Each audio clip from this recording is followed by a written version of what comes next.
Hello everyone, welcome back to my channel. तो चलिए हम लव एंड प्रॉमिसेस का नेक्स्ट पार्ट शुरू करते हैं। वे वुशियान वांगजी को अपने साथ अपने मैंशन लेकर गया। मैंशन में बहुत सारे कार्ड्स थे जो वहाँ की सिक्योरिटी के लिए रखे गए थे। सारे कार्ड्स वे वुशियान के साथ वांगजी को देखकर चौंक गए थे, क्योंकि आज से पहले वे वुशियान किसी अननोन पर्सन को वहाँ लेकर नहीं आया था। वे वुशियान तेज़ कदमों से मैंशन के अंदर जा रहा था। वांगजी अचानक से उसका हाथ पकड़ लेता है तो वे वुशियान चौंक जाता है और कहता है, लान वांगजी तुम कुछ। तभी वांगजी उसके हाथ को धीरे से प्रेस करते हुए कहता है, मैं हमेशा आपके साथ हूँ। वे वुशियान के दिल में एक अजीब सी फीलिंग, एक अजीब सा एहसास होता है, पर वो अपनी नज़रें दूसरी तरफ करते हुए कहता है, वांगजी आई होप इतने सारे कार्ड्स को देखकर तुम्हें कोई घबराहट नहीं हो रही होगी या फिर अजीब नहीं लग रहा होगा। वांगजी कहता है, नहीं, मुझे कोई प्रॉब्लम नहीं है। वे वुशियान आगे कुछ नहीं बोलता है। इधर यान ली बहुत बेसब्री से अपने भाई का वेट कर रही थी। तभी रूम का डोर ओपन होता है और सभी उसी ओर देखने लगते हैं। वे वुशियान यान ली और जंगशा को अपने गले से लगा लेता है। यान ली तो रोने ही लगी थी। वेंची की नज़र जब वांगजी पर पड़ी तो वो चौंक जाती है और सोचती है कि स्टूडेंट लान वांगजी यहाँ क्या कर रहा है। और तभी वेनिंग बोलता है, सिस्टर क्या बिग ब्रदर ने इस पर्सन को एज अ न्यू बॉडीगार्ड रखा हुआ है, लेकिन इसकी एज तो काफ़ी कम लग रही है। तभी वेंचिंग बोलती है, वेनिंग बिना जाने कोई बात मत किया करो, तुम अच्छी तरह से वे वुशियान के टेम्पर को जानते हो। यान ली और वे वुशियान तो सबसे ज़्यादा रो रहे थे। तभी जंगशा बोलता है, शिजे वे वुशियान प्लीज़ अब मत रोइए, कम से कम अब हम सब साथ में हैं ना। ये सुनकर यान ली और वे वुशियान के चेहरे पर एक हल्की सी स्माइल आ जाती है। यान ली वे वुशियान के आंसुओं को पोंछते हुए कहती है, आशियान मैंने और आचंग ने तुम्हें बहुत मिस किया, पर इतना कुछ अचानक से हो गया था कि हमें मौका ही नहीं मिला और कुछ समझ में ही नहीं आया कि कैसे। तभी उसकी नज़र दरवाजे पर पड़ती है जहाँ लान वांगजी खड़ा हुआ था। यानी धीरे से वे वुशियान के हाथ पर टैप करते हुए कहती है, आशियान कि तुम्हारे साथ कौन है। जंगशा भी वांगजी की ओर ही देख रहा था। वे वुशियान वांगजी की ओर देखते हुए बोलता है, अरे शिजे ये कोई इम्पोर्टेंट पर्सन नहीं है, बस ये मेरे ऑर्गेनाइजेशन में काम करता है। वांगजी को एक धक्का सा लगता है वे वुशियान के वर्ड्स को सुनकर। क्या वो वे वुशियान के लिए कोई इम्पोर्टेंस नहीं रखता है, जबकि वे वुशियान वांगजी के लिए उसकी ज़िंदगी था। वांगजी की आंखें नम हो जाती हैं, पर वो अपने आंसुओं को कंट्रोल करता है और यान ली को बो करता है। यान ली बहुत ही काइंड हार्टेड और अच्छे नेचर की थी। वो वांगजी की तरफ बढ़ती है और उसका हाथ पकड़कर अंदर लाते हुए कहती है, प्लीज़ मेरे इस भाई की बातों का बुरा मत मानना, ये भी बहुत लविंग और चेयरफुल नेचर का था, पर सिचुएशंस ने इसे। तभी वे वुशियान बोलता है, शिजे आप भी ना ये क्या कर रही हो, हमारे पास्ट के बारे में आप ऐसे ही किसी को मत बताइए। पर यान ली वे वुशियान की बात पर कोई ध्यान नहीं देती है। वो वांगजी को अपने साथ ले आती है। वांगजी की नज़र बस वे वुशियान पर ही थी। तभी यान ली की नज़र वांगजी के हाथ पर जो ब्रेसलेट था उस पर जाती है तो वो चौंक जाती है।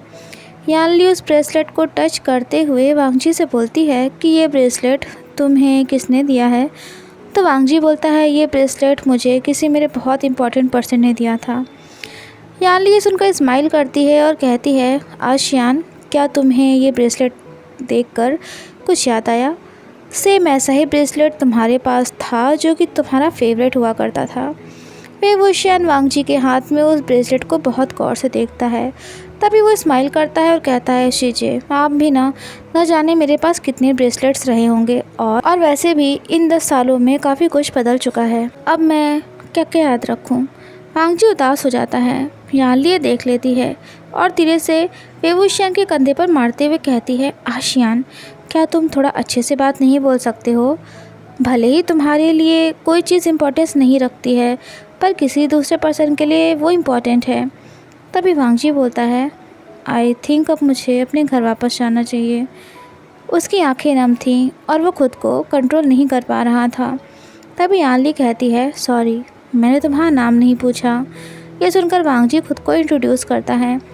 यानली बोलती है, आशियान, आज रात वांगजी हमारे घर पर ही रुकेगा, यहीं पर रुक जाएगा।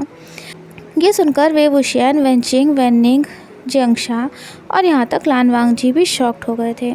वे वुशियान कहता है, शीजे, हम किसी अजनबी पर्सन को। तभी उसकी नज़र वांगजी की तरफ जाती है जो कि बहुत उदास था, और वो कहता है, हमारे एम्प्लॉय को हम कैसे यहाँ रोक सकते हैं।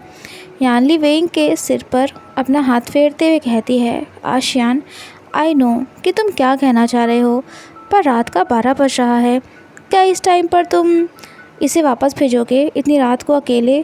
तभी जिंग बोलती है, वे वुशियान, तुम्हारी चीज़ें बिल्कुल ठीक कह रही हैं। काफ़ी रात हो चुकी है। सुबह होते ही मैं वेनिंग के थ्रू लान वांगजी को उसके घर तक पहुंचा दूंगी। वांगजी वे वुशियान की तरफ देख रहा था, जिसका कोई रिएक्शन नहीं था। वो कहता है, नहीं, मुझे कोई प्रॉब्लम नहीं है, मैं टैक्सी से घर चला जाऊंगा। ये कहकर वांगजी सबको बो करता है और वहाँ से जाने लगता है। तभी वे वुशियान बोलता है, लान वांगजी, आज रात तुम यहीं रुकोगे, कल मैं तुम्हें खुद से तुम्हारे घर पर ड्रॉप कर दूंगा। कि सुनते ही अचानक से वांगजी के कदम रुक गए, पर अगले ही पल वो बोलता है, इट्स ओके मिस्टर वे वुशियान, मैं आपको अपनी वजह से परेशान नहीं करना चाहता हूँ, और वैसे भी आप नहीं चाहते हो कि मैं यहाँ रुकूँ। वांगजी को बहुत तकलीफ़ हो रही थी। तभी वे वुशियान जल्दी से जाकर उसके सामने खड़ा हो जाता है और उसका हाथ पकड़ते हुए कहता है, वेनचिंग, तुम शीजे और जियांगशा को उनके रूम तक लेकर जाओ, मैं बस थोड़ी देर में आ रहा हूँ। ये कहकर वो वांगजी का हाथ पकड़कर अपने साथ ले जाने लगा। वे वुशियान कहता है, लान वांगजी, जब मैंने तुमसे कहा कि तुम आज रात यहीं रुकोगे, तो क्या तुम्हें समझ में नहीं आ रहा है? क्या तुम सबके सामने ये शो करना चाहते हो, ये दिखाना चाहते हो कि मैं तुम्हारी कितनी परवाह करता हूँ या फिर नहीं? क्या तुम कभी अपनी ज़िद नहीं छोड़ सकते हो? अगर तुम्हारा ऐसा ही बिहेवियर रहेगा तो आई डोंट थिंक कि मैं अपना 1 मंथ तुमको दे पाऊँगा। वो दोनों एक रूम के बाहर पहुँचते हैं। वेइंग उसको ओपन करके अंदर जाने लगता है। तभी वांगजी उसे दीवार के सहारे पुश करके डोर अंदर से लॉक कर लेता है। वे वुशियान बोलता है, लान वांगजी, ये क्या हरकत है तुम्हारी? मैं तुम्हें।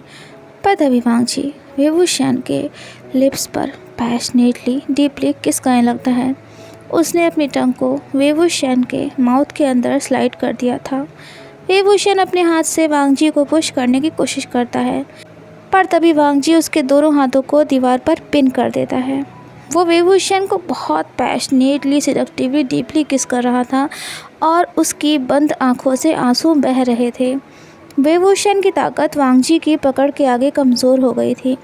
उसने खुद को वांगजी को मानो सरेंडर कर दिया हो। तभी वांगजी किस करते करते अचानक से रुक जाता है और अपनी आंखों को ओपन करता है। वो वे वुशियान की आंखों की तरफ देखते हुए कहता है, मिस्टर वे वुशियान, मैं किसी को कुछ भी शो नहीं करना चाहता हूँ। आपके लिए मैं भले ही इम्पोर्टेंस ना रखता हूँ, पर मेरे लिए आप मेरे। पर इससे ज़्यादा वांगजी के मुंह से एक भी शब्द नहीं निकल पाया, क्योंकि आंसुओं से उसका गला रूंध गया था। वो अपना सिर वे वुशियान के सीने पर रख लेता है और कहता है, मिस्टर वे वुशियान, मेरी बात को आप गौर से सुनिएगा। अब मेरा पेशेंस ख़त्म हो रहा है। मुझे नहीं पता है कि मैं क्या कर जाऊंगा। तभी वांगजी अपनी नज़रें उठाता है और वे वुशियान को अपनी बाहों में टाइटली भरते हुए कहता है, मेरे डैड मिस्टर लान शिंगहेंग मुझे अक्सर मारते पीटते थे जब मैं 9 साल का था, और मेरे डैड मुझे मार रहे थे तब उस दिन आपने मुझे बचाया था। मिस्टर वे वुशियान, आपने मुझे अपना ब्रेसलेट, जो कि अभी मैंने अपने हाथ में पहन रखा है, वो दिया था, और आपने मुझसे ये बोला था कि आज से मैं अकेला नहीं हूँ और हमेशा आप मेरे साथ रहोगे। लेकिन आपने मुझसे झूठ कहा था, आपने वो वादा नहीं निभाया। उस दिन के बाद से आप अक्सर मुझसे मिलने आया करते थे। मेरे डैड मुझे टॉर्चर करते थे, पर जब भी आप मेरे पास आते थे मुझसे मिलने के लिए, तब मेरी सारी तकलीफ़ें कहीं गायब सी हो जाती थी। मुझे नहीं पता कि मैं कब आपको लाइक करने लगा, पर दिन पर दिन, हर दिन मेरा आपके लिए प्यार और गहरा होता गया। मेरी मदर की डेथ हो चुकी थी। मैं उनसे सबसे ज़्यादा प्यार करता था। मेरे घर की कंडीशन अच्छी नहीं थी, इसलिए मेरे बड़े भाई लांची चंद अपने कॉलेज के साथ जॉब भी करते थे और अंकल भी घर को संभालते थे। मैं आपके अलावा किसी से भी यहाँ तक अपने भाई से भी अपने दिल की बात शेयर नहीं करता था। वो शैन शॉक्ड था वांगजी को यूँ रोते हुए और अपनी फैमिली के बारे में बताते हुए देखकर। वो क्या करे उसे कुछ भी याद नहीं आ रहा था। तभी अचानक से वो शैन के सिर में बहुत तेज़ दर्द होने लगता है। वांगजी देखकर घबरा जाता है और कहता है, वो शैन आप ठीक तो है ना? पर वो शैन के सिर का दर्द बहुत ही असहनीय, बहुत ही दर्द भरा था। वो अचानक से वांगजी की बाहों में गिरता है और बेहोश हो जाता है। वांगजी वेवू शैन को उठाने की बहुत कोशिश करता है, पर वेवू शैन का कोई रिस्पॉन्स नहीं था। वो वेवू शैन को उठाकर बेड पर लेटाता है। वांगजी और वेवू शैन ऐसी कंडीशन में थे कि वांगजी चाह कर भी किसी को नहीं बुला सकता था। वांगजी वेवू शैन के हैंड्स को रब कर रहा था और कहता है, सॉरी, मैंने आपको हर्ट किया, मुझे आपको ऐसे फोर्स नहीं करना चाहिए था, पर मैं क्या करूं?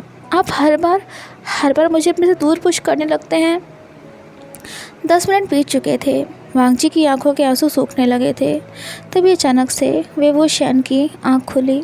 वेवू शैन ने देखा कि वांगजी उसके पास आंख बंद करके लेटा हुआ था और उसने वेवू शैन के हाथ को कसकर अपने हाथ में पकड़ रखा था।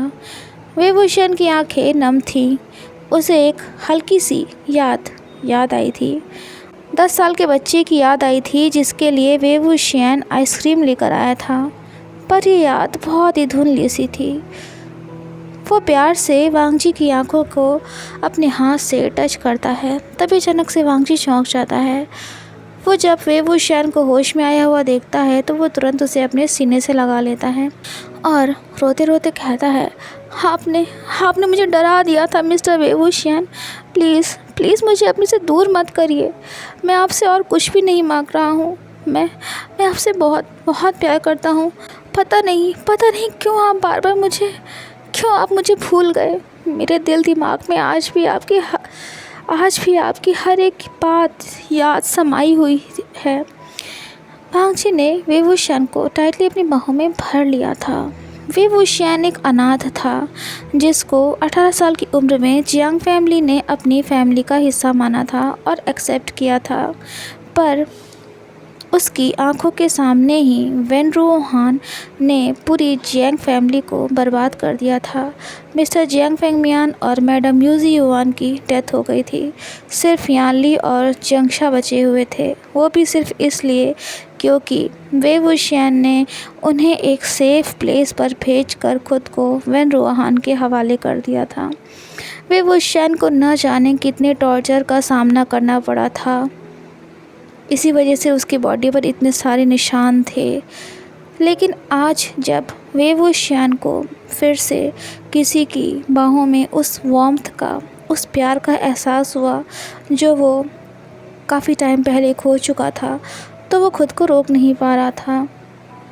वेवू शैन वांगजी की पीठ को रब करते हुए कहता है, लान वांगजी, मैं बिल्कुल ठीक हूँ। वो मुझे अक्सर जब भी सर में तेज़ दर्द होता है मैं बेहोश हो जाता हूँ, पर ऐसा लगा मानो जैसे लान वांगजी वेवू शैन की बातों से कन्विंस्ड नहीं था। तभी वेवू शैन वांगजी की आंखों में देखते हुए कहता है, मैं बिल्कुल ठीक हूँ, मेरी बात का यकीन करो, मैं तुमसे झूठ नहीं बोल रहा हूँ। वांगजी वेवू शैन के लिप्स पर एक सॉफ्ट किस करता है और कहता है, मुझसे प्रॉमिस करिए कि आप मुझे अपने से दूर नहीं करेंगे, मुझे दूर पुश नहीं करेंगे अपने आप से। वेवू शैन अपनी नज़रें दूसरी तरफ करते हुए कहता है, लान वांगजी, मैं वादों पर यकीन नहीं रखता हूँ क्योंकि मैंने अब बहुत सारे अपनों को खोया हुआ है। ये कहकर वो बेड से उठता है और रूम के बाहर जाने लगता है। तभी वांगजी उसे पीछे से अपने गले से लगा लेता है और बोलता है, मिस्टर वेवू शैन, मैं आपसे सच में बहुत बहुत प्यार करता हूँ। क्या आप मेरे साथ अपनी तकलीफ़ें नहीं शेयर कर सकते हो? वेवू शैन वांगजी के हाथ पर अपने हाथ को रखते हुए कहता है, काफ़ी रात हो चुकी है, अब तुम आराम करो, कल मैं तुम्हारे घर तक तुम्हें ड्रॉप कर दूँगा। तुम्हें कॉलेज पे तो जाना है ना लान वांगजी? वांग जी ने वे वुशियान को कसकर अपनी बाहों में भर लिया था और वो कहता है, mister Wei Wuxian, I don't know कि आप मुझे क्यों अपने से दूर पुश कर रहे हो, आप मुझसे क्या छुपा रहे हो, पर एक बात सच है कि मैं आपको छोड़कर कभी नहीं जाऊंगा। वांग जी एक इंट्रोवर्ट पर्सन था और इंट्रोवर्ट पर्सन के लिए किसी से घुलना मिलना या अपनी बातें शेयर कर पाना आसान नहीं था। वो सिर्फ अपने पसंदीदा शख्स के सामने ही ओपन हो पाते हैं। वे वुशियान धीरे से स्माइल करता है और कहता है, लान वांग जी, आई होप कि तुम अपने इस फैसले को रिग्रेट नहीं करोगे, क्योंकि जिस दिन तुम्हें सच का पता चलेगा मुझे नहीं पता। ये कहकर वो रूम का डोर ओपन करता है और बाहर चला जाता है। वांग जी का प्यार शायद अब वे वुशियान पर असर दिखाने लगा था, भले ही थोड़ा सा। वे वुशियान कॉरिडोर से होता हुआ जा रहा था, तभी वो वेंचिंग को देखकर रुक जाता है। वो बोलता है, वेंचिंग, तुम यहाँ क्या कर रही हो? इतनी रात हो चुकी है, तुम अभी तक सोई नहीं। वेंचिंग कहती है, वे वुशियान, मुझे नहीं पता है कि तुम्हारा उस स्टूडेंट लान वांग जी से क्या रिश्ता है, बट यू नो ना कि तुम्हारा कैजुअल फ्लर्ट किसी की फीलिंग्स को बढ़ाएगा ही। और हम जिस तरह का काम करते हैं, हम अपने एनिमीज़ को हमारी वीकनेस का एहसास नहीं होने दे सकते हैं, वरना हमें बहुत प्रॉब्लम्स का सामना करना पड़ेगा। तभी वे वुशियान बोलता है, वेंचिंग, तुम कुछ ज़्यादा ही सोच रही हो, मुझे अब दोबारा किसी से प्यार नहीं होगा, और वैसे भी लान वांग जी कल यहाँ से चला जाएगा। ये सुनकर वेंचिंग बोलती है, आई होप सो कि ऐसा ही हो, क्योंकि मैं तुम्हारी वो हालत दोबारा नहीं देख सकती हूँ जब तुमने रेन को खोया था। गुस्से में आकर तुमने वेन रूहान के बेटे वेन चाओ को जान से मार दिया था। तभी वे वुशियान ये सुनकर गुस्सा हो जाता है और बोलता है, वेंचिंग, तुमको इस बारे में मुझे याद दिलाने की कोई ज़रूरत नहीं है। मेरे दिल में रेन की जगह कोई नहीं ले सकता है, बस कुछ दिन की बात है, सब कुछ ठीक हो जाएगा। ये कहकर वे वुशियान अपने रूम की तरफ चला गया। वेंचिंग एक गहरी सांस लेती है और कहती है, वे वुशियान, काश ऐसा ही हो, काश तुम जो बोल रहे हो वही सच हो, लेकिन न जाने क्यों मुझे लान वांग जी से रेन वाली ही फीलिंग आ रही है। मैं दोबारा तुम्हें पागल होते हुए नहीं देखना चाहती हूँ।